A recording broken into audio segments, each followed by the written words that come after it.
Today's students started their Unit 5B summative over the novel The First Part Last. So this is different than any other summative we've done in the past in that students are getting to choose which they want to create out of 7 different options. So you're only choosing one option below to complete your project, and you will do this utilizing either Google Slides, perhaps a Google Doc, or even your own physical poster board at home, or perhaps a different presentation tool approved by the teacher. So the first option, I'm going to go through each one, and again, you're only choosing one. There are 4 parts in the story, The First Part Last. So option 1, you are actually writing part 5, which we've done before. So you're going to study the lyrical writing of Angela Johnson, the author, and write an additional part of the story. So you're going to have one then chapter and one now chapter, since that's how she wrote the past and the present. You're going to accompany the writing with images and things to consider when you're writing the additional part. Bobby and Feather's life in Ohio, since they didn't touch upon that. Bobby's family back home, maybe they visit Ohio or he visits them, or Feather visiting Nia or her family, or even Bobby's friends back home. Option 2, Bobby's emotions. You are going to create a chronological timeline of Bobby's emotions throughout the novel. So you can either physically draw out a roller coaster or find images of somebody riding a roller coaster, and at the top of the roller coaster talk about when Bobby's going through happy emotions, and as they're going down the roller coaster talk about life when he's going downhill seemingly. Or you can even just use a chronological timeline. It doesn't have to be a roller coaster. So you can draw these pictures yourself. You can find them online. You can use poster board. But then after, you need to explain your art and how it connects to Bobby in a detailed paragraph of at least 10 sentences minimum. And in that, you need to have one MLA cited quote from the story that you feel best represents Bobby. Option number 3, Bobby's graffiti.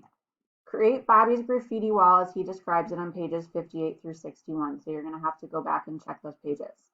You can draw this yourself or find or create images online using an online app.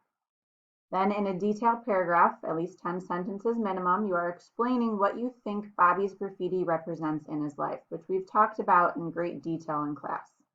And again, you're going to include one MLA cited quote from that part of the story that you feel best represents his graffiti. Option 4, writing left out scenes. So you're going to write dialogue for at least 3 scenes that were left out in the story. So for example, the scene where Nia is telling Bobby she's pregnant and she brings a balloon to him on his birthday, that conversation, that dialogue was left out. It was just implied what she was telling him. So maybe you would go back and actually write out the back and forth conversation of Bobby and Nia when she's telling him she's pregnant. Other options, you can go to the scenes where Bobby and Nia tell their parents they're expecting a baby. Because again, that conversation was never laid out. It was more the parents' reactions. But you could choose different scenes too. Those are just examples. So you'd go back, provide the page numbers where these scenes fit in the story, and accompany them with pictures that support those scenes as well. Number 5, there was a minor change from your version on Google Classroom. I highlighted that, which I'll get to it in a second. But this is a soundtrack. You're going to find 4 songs, so one for each part of the story, that you think belong on the soundtrack of the movie version of the book. You're going to explain why you chose these songs for each part in 4 well-developed paragraphs. So part 1, you're going to choose a song, and in 1 paragraph, which would be 4 to 5 sentences minimum, not 10, which is on your sheet, you're going to explain why that song connects to that part of the story and include a picture. And you'll do that then for part 2, part 3, and part 4. Then for number 6, it's a movie poster.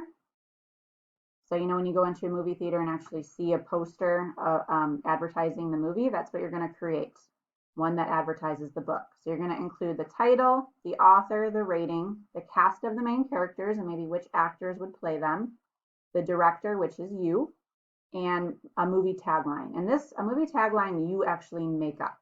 So it's something, for example, in Jaws, I think the tagline was, "Don't go into the water."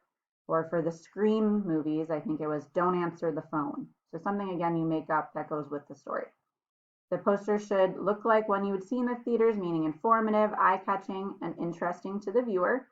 You want to make sure to include one image to correlate with the story, since there's always an image on the board.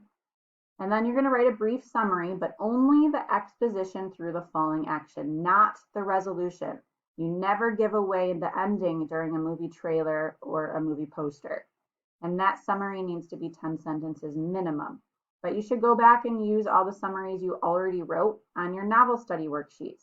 Go back and copy and paste those and use those rather than recreating the wheel.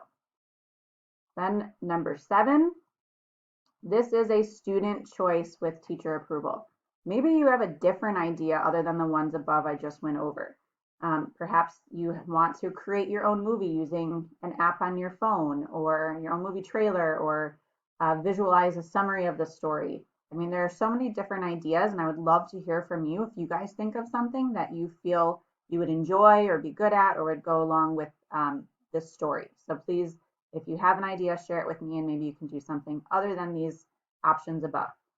And again, you are using either Google Slides, which I attached a template to Google Slides, but there are only 2 slides in the template I attached. So if you use Google Slides, you have to keep adding slides and adding onto this and making it your own, making a pretty background, but you do not have to use Google Slides. Again, you can use a poster board. Perhaps you have different programs at home. I know students were mentioning IBIS Paint, an app called Procreate, an app called Clip Studio and Paint. So those are good drawing apps to use. It just has to be something that you can share with us so that we can see and grade. And if you have any other questions, please don't hesitate to ask.